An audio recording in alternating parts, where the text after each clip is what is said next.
Las tormentas eléctricas pueden ocurrir en cualquier momento del año, pero son más comunes en primavera y verano, durante las horas de la tarde y noche.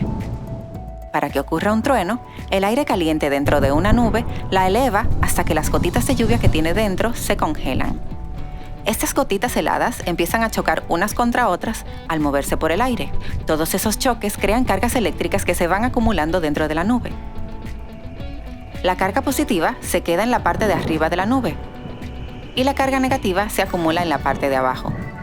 Debido a que los polos opuestos se atraen y los iguales se repelen, la carga negativa intenta acercarse a la energía positiva que hay en la Tierra, lo que crea una explosión eléctrica de luz que llamamos relámpago y produce el sonido que conocemos como trueno.